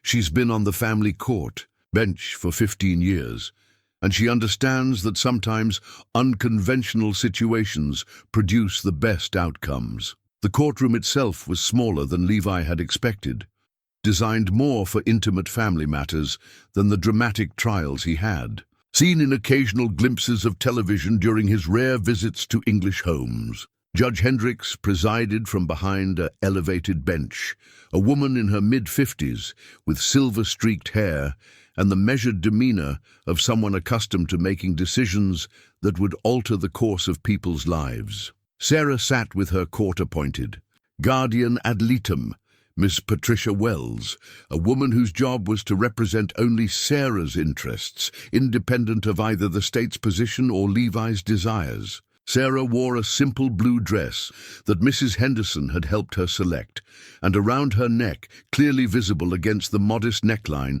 hung Martha's wooden cross, a statement of identity that needed no words. When their eyes met across the courtroom, Sarah offered Levi a small smile that carried all the love and trust they had built together. In her lap, she held a folder containing something that made Levi's breath catch, her latest drawing of the farm, showing the house, the barn, the garden, and two figures on the porch, one large and one small, both clearly belonging to the scene. "Your Honor," the state's attorney began, "while we acknowledge Mr. Miller's good intentions and the apparent care he has provided, the state must advocate for placement that meets all legal requirements for child welfare. Mr. Miller is 73 years old, unlicensed as a foster parent, and culturally removed from the child's original background. We believe Emma Walsh would be better served by placement with a younger, licensed family that can provide appropriate educational opportunities and social integration." The state's case was methodical and thorough, presenting statistics about outcomes for children placed with elderly caregivers, concerns about educational limitations in Amish environments, and questions about long-term planning for a child whose guardian might not survive to see her reach adulthood. Each argument was reasonable, well-researched, and devastating in its logical progression. "Mr. Miller's age presents significant concerns," the state's attorney continued. "What happens to this child if he becomes ill or incapacitated? The Amish community, while supportive, cannot provide the same resources and opportunities available through licensed foster care and eventual adoption by a younger family." When Attorney Brennan rose to present their case, he began not with legal arguments, but with a simple statement of transformation. "Your Honor, in the 6 weeks that Emma Walsh lived with Mr. Miller, she gained 12 pounds, grew 3 inches, and for the first time since her mother's death, demonstrated the behavioral markers of a secure, well-adjusted child." The testimony that followed painted a picture of remarkable change and healing. Dr. Ruth described Sarah's physical improvement with medical precision, noting not just weight gain, but improved sleep patterns, decreased anxiety responses, and the general vitality that came from feeling safe and loved. Bishop Samuel testified about the community's unprecedented willingness to support this placement, explaining that their offer to provide educational oversight, medical advocacy, and long-term security represented a commitment that transcended their usual insularity. "This child has become one of ours," he said simply. "We do not abandon our own." Mary Stoltzfus spoke about Sarah's enthusiasm for learning traditional skills, her integration into the community's domestic life, and her obvious happiness during her time on the farm. "She has the heart of one of our children already," Mary testified. "She understands that a home is built with love and work and faith, not just with modern conveniences." But it was Dr. Ruth's testimony that provided the most compelling evidence of Sarah's transformation. "I have been a nurse for 30 years, she told the court. "I have seen many children in crisis, many placements that worked, and many that didn't. What I observed during Emma's time with Mr. Miller was nothing short of remarkable. A traumatized, malnourished child became healthy, confident, and secure. She learned to trust again, to hope again, to believe in the permanence of love again." The state cross-examined each witness thoroughly, raising questions about Levi's age, the limitations of Amish education, the potential for cultural confusion, in Sarah's development, and the practical challenges of this unconventional placement. Each concern was valid, each question reasonable, each objection grounded in legitimate child welfare principles. As the morning session concluded and the court recessed for lunch, Sarah approached Levi in the hallway outside the courtroom. Despite the formal setting and the supervision of her guardian ad litem, she moved with the natural confidence of a child approaching someone she trusted completely. "I have something to show the judge this afternoon," she said quietly, holding up her folder. "My drawing of our farm. Ms. Wells says I can present it when I testify." The drawing, Levi could see, was more detailed and accomplished than her earlier artistic efforts. It showed not just the physical structures of the farm, but the life within them: chickens in the yard, cows in the pasture, vegetables in the garden, and most prominently, 2 rocking chairs on the front porch, both occupied by figures who clearly belonged together in the scene. "It's beautiful," Levi said, his voice thick with emotion. "Martha would be so proud of how much you've learned." "I hope the judge can see what I see when I look at it," Sarah replied with the wisdom that continued to surprise him. "I hope she can understand that some families don't look like other families, but they're still real families." As they prepared to return to the courtroom for the afternoon session, when Sarah would testify about her own preferences and understanding of her situation, Levi felt both pride and heartbreak. Here was a child who had survived abandonment, trauma, and displacement, yet still possessed the courage to advocate for the love she had found. Whatever the judge decided, Sarah had already proven herself to be remarkable, resilient, articulate, and wise beyond her years. The drawing in her hands represented more than artistic ability. It represented her vision of home, family, and belonging. In a few hours, Judge Hendricks would decide whether that vision aligned with the legal definition of a child's best interests, whether love could overcome logistics, whether an unconventional family could be recognized as valid and valuable in the eyes of the law. The afternoon session began with a formality that seemed to underscore the gravity of the decision ahead. Judge Hendricks reviewed her notes from the morning testimony, her expression giving no indication of her thoughts as she prepared to hear from the person whose future hung in the balance. "The court calls Emma Walsh to testify," she announced, her voice carrying the measured authority of someone accustomed to presiding over life-changing decisions. Sarah rose from her seat with careful dignity, her small hand clutching the folder containing her drawing. As she approached the witness stand, Levi was struck by how tiny she appeared in the formal courtroom setting, yet how composed she remained despite the intimidating circumstances. The wooden cross at her throat caught the afternoon light filtering through the tall windows, a visible reminder of the faith and belonging she had found. "Hello, Emma," Judge Hendricks said, her tone gentler than the formal proceedings might have suggested. "I know this might feel scary, but I just want to talk with you about your life and what you want for your future. Is that okay?" "Yes, ma'am," Sarah replied clearly, "but I'd like to be called Sarah, please. That's who I am now." The simple correction carried weight that everyone in the courtroom understood. This was not just about names, but about identity, transformation, and the right of a child to define herself based on healing rather than trauma. "All right, Sarah," Judge Hendricks agreed. "Can you tell me about living with Mr. Miller? What was that like for you?" Sarah's face brightened with genuine happiness as she began to describe her life on the farm. Her words painted a picture of daily routines that had become precious rituals: morning milking, cooking lessons from Martha's, recipes, evening conversations on the porch, quilting instruction from Mary Stoltzfus. "Before I came to live with Gross Daadi, I was scared all the time," Sarah said, her voice steady despite the emotional weight of her testimony. "I didn't know if I would have food the next day, or where I would sleep, or if anyone would hurt me. But on the farm, I learned what it feels like to be safe." Judge Hendricks listened with the focused attention of someone who understood that a child's perspective often revealed truths that adult testimony might miss. When she asked Sarah about her understanding of the differences between living with Levi and living with a younger foster family, Sarah's answer demonstrated remarkable insight. I know Grossdaddy is older than most dads, Sarah said, but love isn't about how old someone is. It's about how they make you feel inside.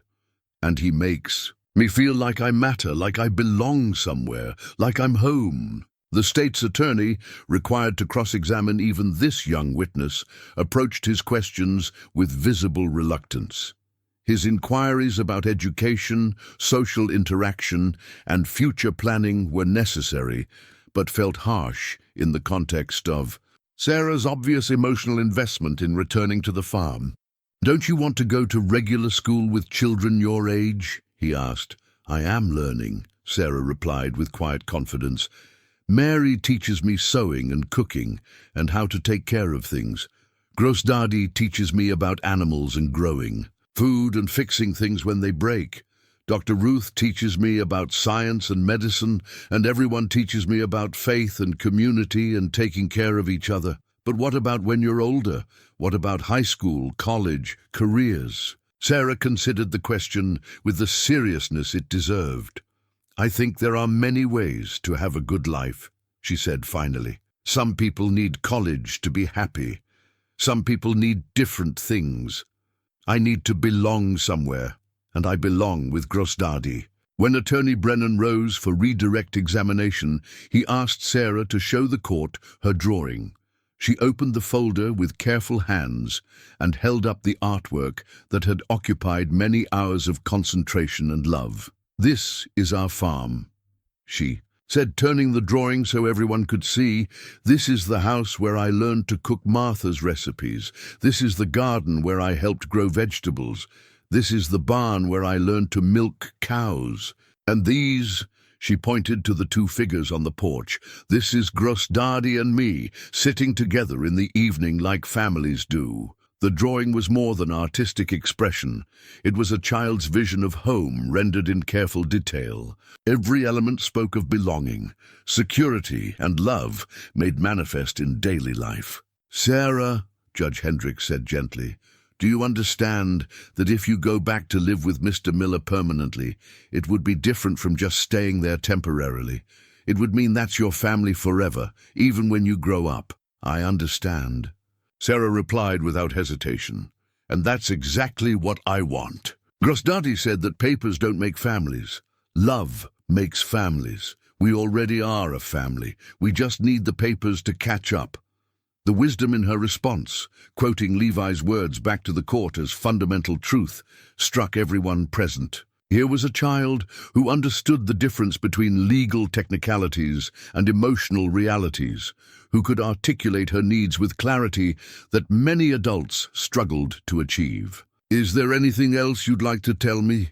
Judge Hendricks asked. Sarah nodded seriously. "When my mum died, I thought my life was over. When my dad left me, I thought nobody would ever want me. But Grossdaddy showed me that families can happen even when you think they can't. He saved my life, and I want to spend the rest of it showing him how grateful I am." As Sarah returned to her seat, the courtroom fell silent with the weight of her testimony.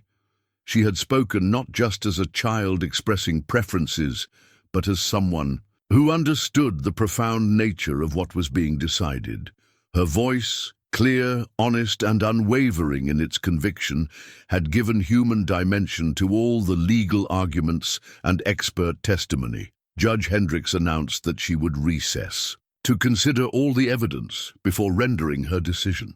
As the court emptied, Sarah approached Levi with the natural movement of a child seeking comfort from someone she trusted completely. "I told them the truth," she said simply. "I told them we're already a family." "Yes, you did," Levi replied, his voice thick with pride and love. "Whatever happens next, you were brave and honest and perfect."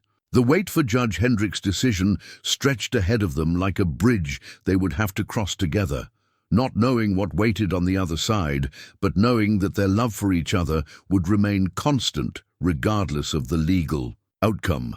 The 30 minutes that Judge Hendricks spent deliberating felt like hours to Levi, who sat in the courthouse hallway surrounded by the quiet support of his community. Sarah remained close beside him, her small hand in his, her drawing carefully returned to its folder, her expression calm despite the magnitude of what awaited them. When they were called back into the courtroom, Judge Hendricks's expression remained professionally neutral, giving no hint of her decision.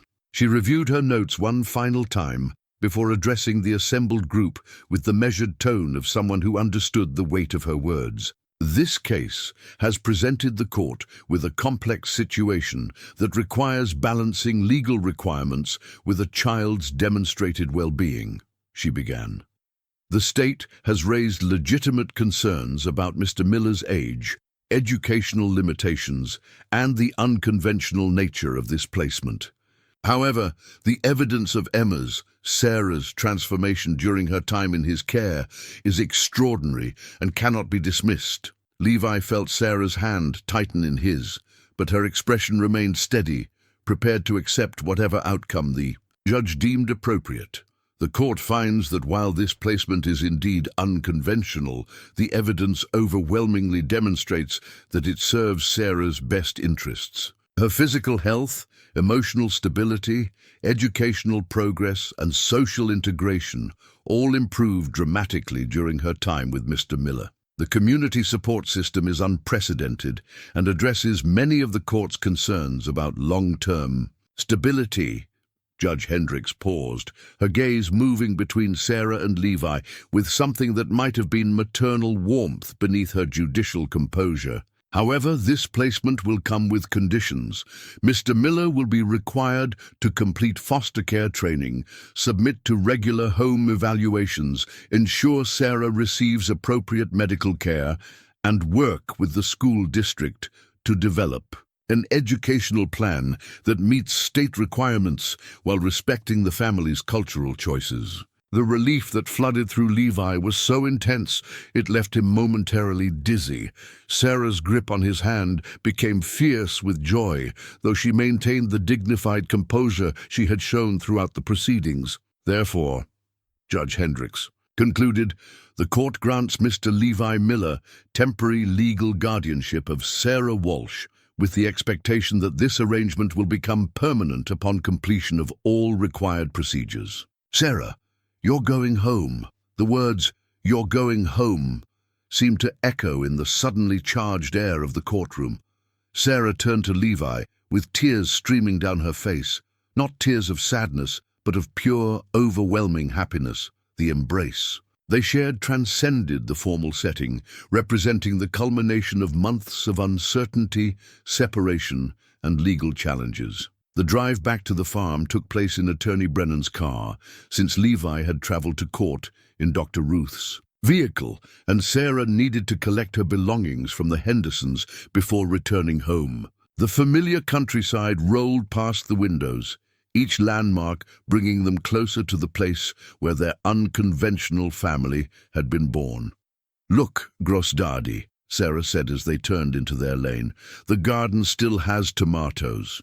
Indeed, the late October garden still showed signs of the harvest season, with pumpkins oranging among the dying vines and the last of the cold-weather vegetables providing splashes of green in the brown landscape. But it was the sight of the farmhouse itself, with smoke rising from the chimney and the porch light glowing welcome in the gathering dusk, that made both of them catch their breath. Levi had prepared for Sarah's return with the same careful attention he had once brought to preparing for Martha's needs. Her room was exactly as she had left it, but with small additions that spoke of hope and planning. New books appropriate to her reading level, art supplies for her growing artistic talents, and most significantly, a child-sized rocking chair positioned beside his own on the front porch. "You made me a chair," Sarah breathed, running her hands over the smooth wood with reverent touch. "It matches yours exactly." "I wanted you to have your own place on the porch," Levi explained, though the simple words carried deeper meaning about belonging, permanence, and the faith that had sustained him through their separation. That evening, as they sat together in their respective chairs, Sarah's legs finally long enough to reach the floor after months of growth, they rocked in comfortable rhythm while Sarah described her experiences during their time apart. She had continued practicing Martha's recipes, had completed several more quilt squares, and had maintained careful correspondence with Mary Stoltzfus about her needlework progress. Mrs. Henderson was very kind, Sarah said diplomatically, but her kitchen wasn't the same as ours. Her recipes were different, and she didn't know the stories that go with Martha's cooking. The observation highlighted something important about their relationship. It wasn't just about care or shelter or even love, but about the specific connection they had discovered, the particular way they fit together as a family unit. Over the following weeks, as Sarah settled back into the rhythm of farm life, the changes in both of them became apparent. Sarah had gained confidence during their separation, had learned to advocate for herself in ways that would serve her well in the future, but she had also gained a deeper appreciation for the security and belonging she had found on the farm. Levi, for his part, had learned that love sometimes required engagement with systems and institutions that felt foreign to his simple faith. The foster care training, the court appearances, the ongoing evaluations, all of these had been worth enduring for the privilege of raising this remarkable child. 6 months later, on a spring morning when the garden was showing its first green shoots and Sarah was helping him repair winter damage to the chicken coop, the final adoption papers arrived in the mail. Sarah Walsh would legally become Sarah Miller, with all the rights and protections that official recognition could provide. "Now it's really official," Sarah said, holding the documents with the same reverence she had once shown Martha's recipes. "I'm really your granddaughter forever. You were my granddaughter forever from the moment you asked to call me Gross Daddy," Levi replied. "These papers just help other people understand what we've always known." As they sat that evening on their porch, in the twin rocking chairs that had become symbols of their unlikely but unshakable family, Sarah pulled out her latest project, a sampler quilt that documented her journey from frightened refugee to beloved granddaughter. Each square told a story: her first successful biscuits, her favorite farm animals, the garden they tended together, the community that had embraced them both. "When I finish this quilt," she said, "I want to hang it in our kitchen, so anyone who visits can see the story of how we became a family. The quilt, like the rocking chairs, like Martha's recipes, like the small wooden cross Sarah still wore, had become more than functional objects. They were artifacts of love, testament to the truth that families could be created from the most unlikely circumstances when hearts were open to possibility." As fireflies began their nightly dance in the garden and the familiar sounds of evening settled over their farm, Levi reflected on the journey that had brought them to this moment of perfect contentment. He had prayed for purpose in his remaining years, and God had answered by bringing him a child who needed exactly what he had to offer: unconditional love, patient guidance, and the deep peace that came from finally being home. The empty rocking chair that had once symbolized his loneliness now held his granddaughter, and the silence that had once echoed with loss now resonated with laughter, conversation, and the quiet satisfaction of a life well lived in service to love.